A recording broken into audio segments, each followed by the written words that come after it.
If you heard the word tank, just by itself with no context, what image would pop into your head? For a select few, something like this might appear, but more than likely it would be something like this or this. Armored vehicles, designed to go cross-country and engage in battle. But where did they come from, and how did they evolve? We know that the armored tractors and the famous Little Willie are the grandfathers of all tanks. But what really gave the tank its signature shape that we think of today? That'll be the subject of today's video as we go over the history of the Renault FT, the world's first modern tank. So, the year is 1916, and the Great War rages in Europe with no end in sight. Now, this war saw the implementation of machinery being used specifically for the war effort on all sides. Planes, first of all, were used for reconnaissance and later for bombing. Warships were used for naval control. Phones, although heavily unreliable, were used for communication. Automobiles, another one, used for transporting people and goods. And finally, in the later years of the war, tanks were built, first by the British with their Mark I, a huge beast of a machine designed to plow through rough terrain, barbed wire, and Germans, designed by Lieutenant Walter Wilson of the Royal Naval Air Service and William Tritton of William Foster's Co., an agricultural machinery company in Lincolnshire, England.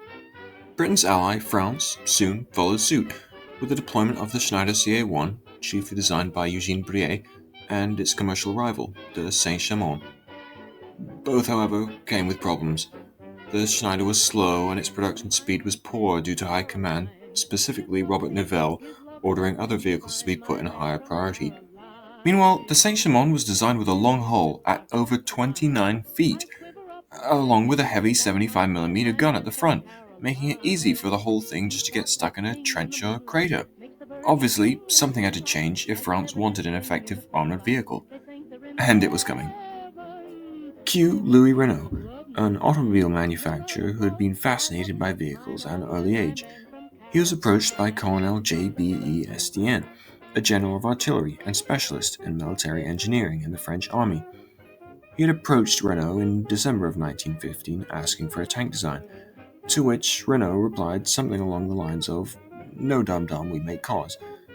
So Estienne left, but met with Renault again in July of 1916, asking him to reconsider. This time, Renault accepted. Before the tank could be designed or produced, Renault, along with his industrial designer Rudolf Ernst Metzmeier, made specifications for the vehicle. They were the following. The tank had to be light, it couldn't exceed 7 tons. The engine had to perform on any slant. The tracks had to be kept under tension to prevent derailments, and an internal ventilation system would provide the engine bay with air through the crew compartment. Now, 7 tons sounds like a lot, but for a tank, these are rookie numbers. The Mark I, for example, weighed 4 times the size at a whopping 28 tons.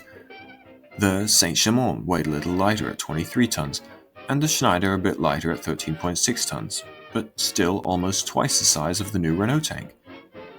So, why did Renault plan the new tank to be only 7 tons? Well, first of all, Renault was drawn to the conclusion that a tank any heavier than 7 tons wouldn't be given enough power by the engines of the time to make it across the muddy, cratered ground of the battlefield. And although this wasn't completely true, it was an understandable viewpoint seeing the failures of the early tanks at that time.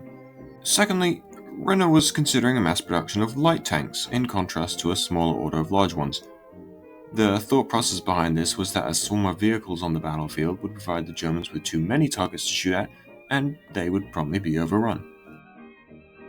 It was January 1917 when the new tank performed its first trials at Renault's Billancourt factory, where it was later met by a considerable amount of skepticism by commission officers used to seeing larger tanks. Nivelle himself and General Murray, the director of motor services, were reluctant to greenlight the project. But this wasn't Renault's only problem, as the massive Char 2C heavy tank, whose production was overseen by General Murray, was competing for acceptance to production. It wasn't until the disastrous French Nivelle offensive from April to May 1917 that things changed for the Renault tank. After the offensive, the Minister of Armament Albert Thomas shut down all tank production. Murray restarted the production while Thomas was in Russia and was subsequently dismissed for this, making General Estienne, who fully supported Renault, the new head of commission and motor services. Nivelle, who opposed the Renault tank as well, was also dismissed after the great loss of his offensive, and was replaced by General Petain, who saw the Renault tank as a great morale booster. So much so that when the tanks finally were produced, he had the trucks carrying them write "Infantry's best friend" on their plates. The Renault project was at last given the seal of approval in September 1917, when Albert Thomas was replaced as the Minister of Armament by Louis Lechoux, who opened the gates for Renault and Estienne. Finally, after almost 2 years of being conceived and produced, Renault delivered the first batch of his new tank, the Renault FT. Renault being the company name as well as the name of one of the designers, and the FT being a production code that all vehicles at Renault were given before launch. This one happened to stick. But where's the 17, some of you might ask? Well, it's said that the 17 was added to the title post-war, deriving from the year it was produced. Before we get into the centuries-long history of this tank, I first want to go over the design Renault and Metzger finally came to, starting with the heart of the vehicle, the 39 horsepower 4-cylinder engine mounted at the rear of the tank, giving the tank a top speed of 8 km per hour. Each cylinder had to be individually primed, and there were no electrics, only the SEV magneto, which ignited the engine. The crankcase was made of aluminum, which was a new product at the time and was somewhat expensive. Behind the cylinder block was the radiator and the ventilator I talked about earlier that provided air to the engine bay through the crew cabin. The flywheel and clutch on the engine had a belt that ran to the radiator fan. Behind these was a tank for petrol, which would run to the auxiliary fuel tank on the engine. And below the fuel tank and the ventilator was the transmission, with the steering clutch and brake, as well as the speed gear. Now, there were only 2 points to start the engine. One was at the back of the tank and the other was inside behind the transmission, both of which were crank starts. Up at the driver's position, there were 2 levers for controlling the tank and 1 for changing gear. There were also 3 foot pedals, a clutch, brake, and accelerator. Having the levers in a forward position would make the tank move, while pulling back on a lever would lock the treads in place on one side, allowing the tank to turn. It's worth noting that when it comes to tanks, especially those of the First World War, there are often 2 categories for one specific design of tank, the male and female versions. The male version of a tank would be equipped with a heavy gun to take out fortifications, while female variants would carry machine guns to mop up what's left.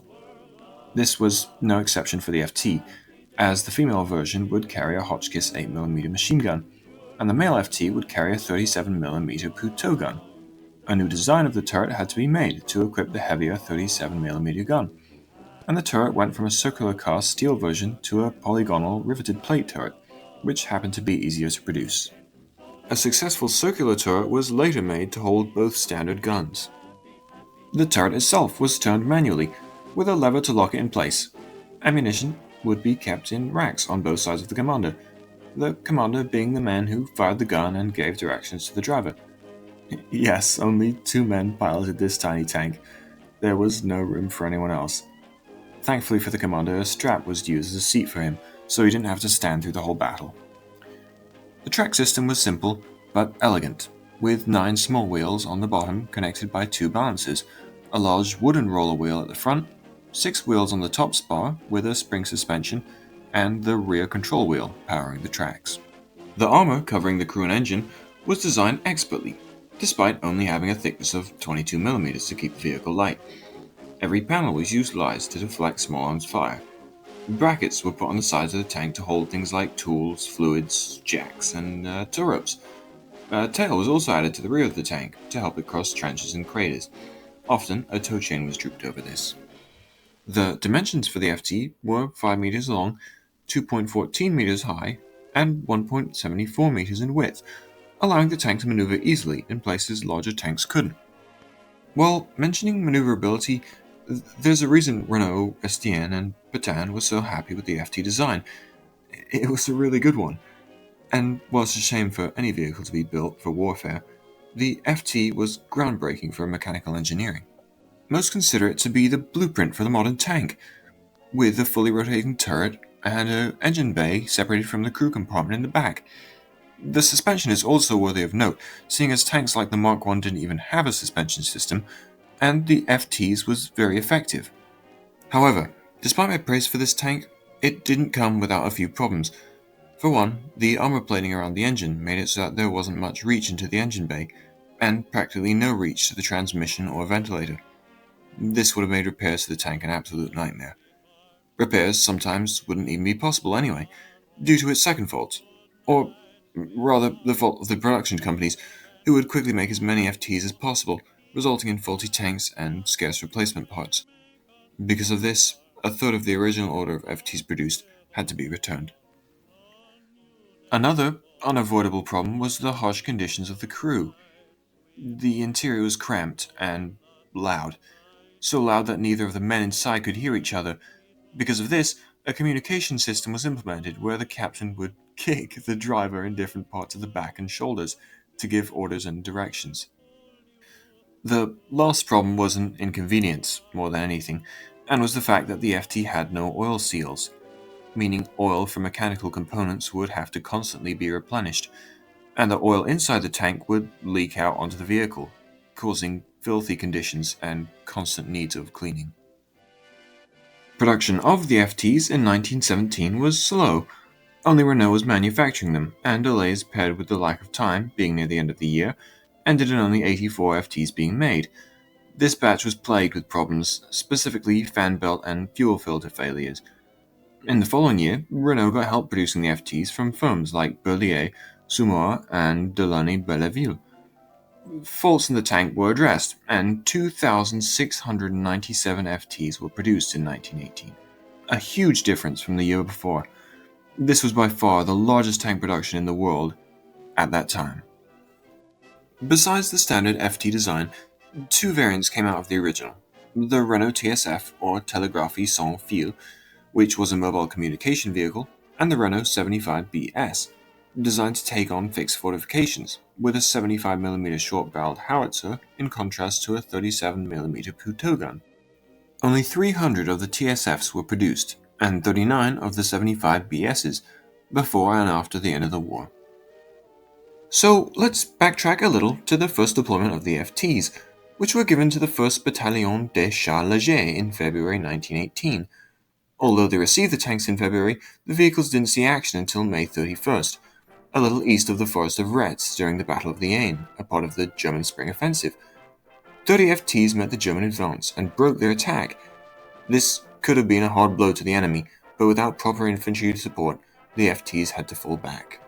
After this initial combat, more Allied units would begin fighting alongside the FT, especially during the offensives after the German attacks in spring. The FT was easy to ship to different parts of the front because of its smaller size, allowing it to fit onto trailers and be carried by truck rather than train. With enough fuel, the FT could carry itself to different locations, with a range of 65 kilometers on a full tank. You can even see old photos of the tanks, usually in columns carrying themselves along with men and supplies.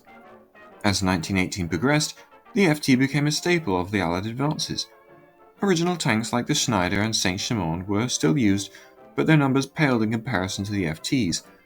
The Saint-Chamond itself was used for more of a mobile artillery, rather than a field battle tank. The French, British, and American Expeditionary Force would use the FT during the war. The Italians received a couple, but didn't use them before the war was over. The Americans utilized them in the Battle of the Argonne Forest, where the FT performed exceptionally, maneuvering easily through the woods, where larger tanks would get stuck.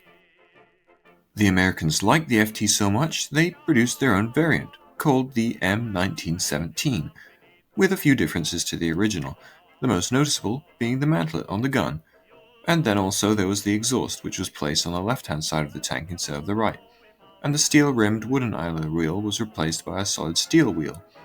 None of the American variants saw combat though, and most were sold off during the 1920s. Meanwhile, as the Entente pushed their advantage, a huge plan was underway, a plan for the Great Push of 1919, starting in January. If this offensive had occurred and the war continued, 12,000 FTs would have been in the works for production in France, Britain, Italy, and the US. This, thank the Lord, didn't happen, and the Great War ended on November 11th, 1918. This would not, however, be the end of the FT-17, as France would sell and export Renault's tank to 17 different countries: Spain, Poland, Belgium, Switzerland, Romania, Turkey, Estonia, Finland, Sweden, the Netherlands, Czechoslovakia, Iran, Yugoslavia, Lithuania, Greece, Brazil, and Japan. The purpose France loaned and sold all of these FTs were probably due to a couple of reasons. First of all, France was in desperate need of money for reparations, and Germany wouldn't be giving any large sums of money anytime soon, due to their entire country being ravaged from the war. Secondly, France was no longer in need of thousands of tanks, due to the war being over, for now. And thirdly, the French government at this time backed the White Army in Russia, fighting against the newly formed Bolsheviks. They were happy to sell FTs to the White Army, and even sold tanks to the Finns in hopes of them joining the war against the Bolsheviks. This was not successful, as the Finns refused to join the war. France did, however, pressure the Finns into giving FTs to the White Army in Estonia, led by Nikolai Yudenich. It wasn't until 1923 when the Russian Civil War ended, and despite backing from the West, the White Army crumbled. The FTs also saw action in the Polish-Soviet War during this period, from 1918 to 1921. It was throughout the 1920s and 30s where the FT really affected military and technological movement around the globe. FTs would mainly be used for keeping order in colonial settlements and occupations. Examples of these would be the use of FTs in the revolt of Italian-controlled Libya in 1919, the Great Juarez Revolt of 1925, the revolt against the Old Republic in Brazil from 1924 to 1927, as well as the Constitutionalist Revolution of 1932, and the Spanish Civil War from 1936 to 1939. Besides these conflicts, FTs were used in larger wars, like the Rif War during the early 1920s, where the Spanish army fought the Berber tribes of northern Morocco. During this war, the FTs were the first tanks to be part of an amphibious assault, specifically the Alhucemas landing on September 8, 1925, by the Spanish. Going back to the early 1920s, FTs were also given to the Chinese army of Shang Sulin to protect China from the Soviets, and later to fight in the war against Wu Peifu, one of the warlords fighting for dominance in China at that time. In 1931, Japan invaded Manchuria, and almost all the remaining Chinese FTs were seized by the Imperial Army. As you can probably see, the FT was well received, and used by nations that received them. During the 2 decades before the Second World War, new generations of tanks would come out of Renault's and Metzmer's design.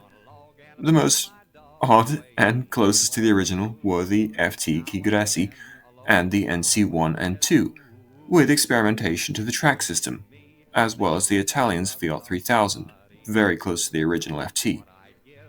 But more modern advancements came out of these, with the Char D1 and 2 in the 1920s, which would eventually lead to tanks like the Renault R35 and Hotchkiss H35 in the final years before World War II. The Bolsheviks also acquired 14 damaged FTs from the White Army and rebuilt them, then made variants accordingly, most noticeable being the T-18. You can see the similar layout to the FT with a spring suspension. This would also drive tank and vehicle development forward in the East. So, we've established the importance of the Renault FT on a global scale. All major powers had utilized the tank throughout the 20s and 30s, either for conflict or for innovation. Renault, once a simple French car manufacturer, now had contributed to the ever-changing tides of the political world map. The simple request from SDN in 1915 had turned into a boost of mechanical engineering for all industrialized countries. With great thanks to the FT, tanks were now an essential for the modern army. The final great chapter in the history of the FT was the continuation of its use throughout the Second World War.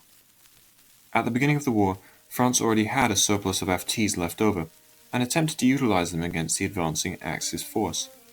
Some FTs were also used for the Maginot Line, to no effect. Germany captured around 1,700 FTs, many of which participated in the Battle of France from May to June 1940. These tanks would be used mainly for patrol around occupied Europe, as well as defense tools, but by this time they were too out of date to use in heated combat.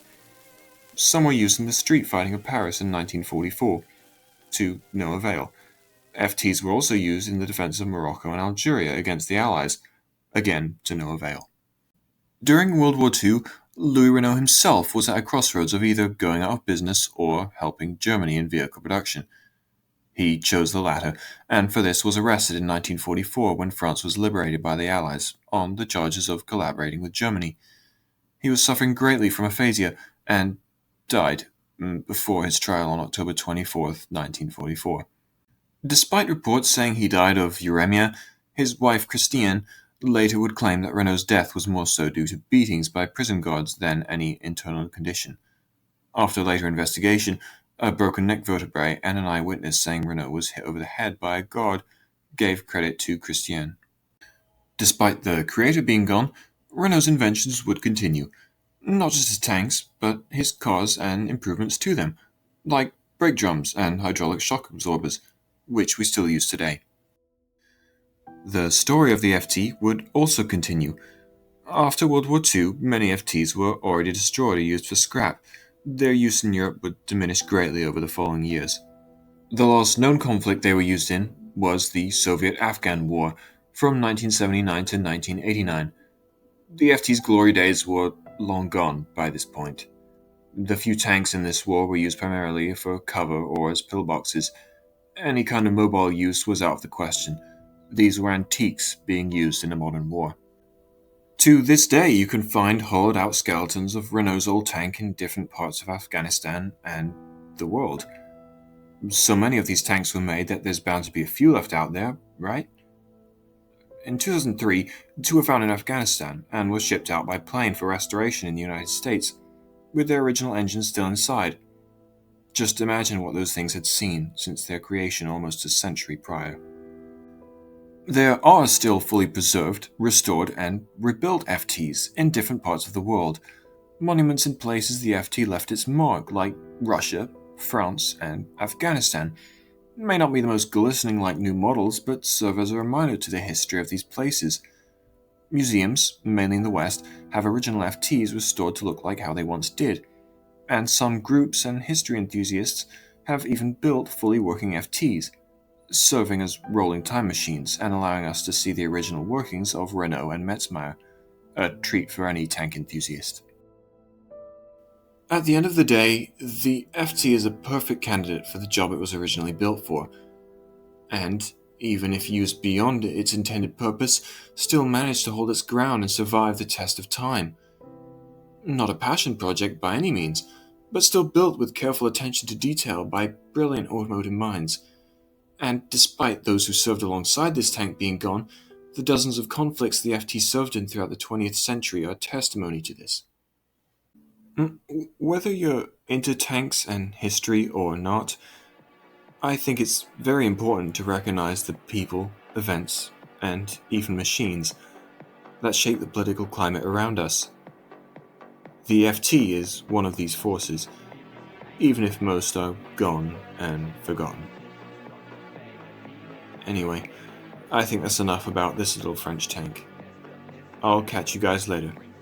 Thanks for watching, and God bless.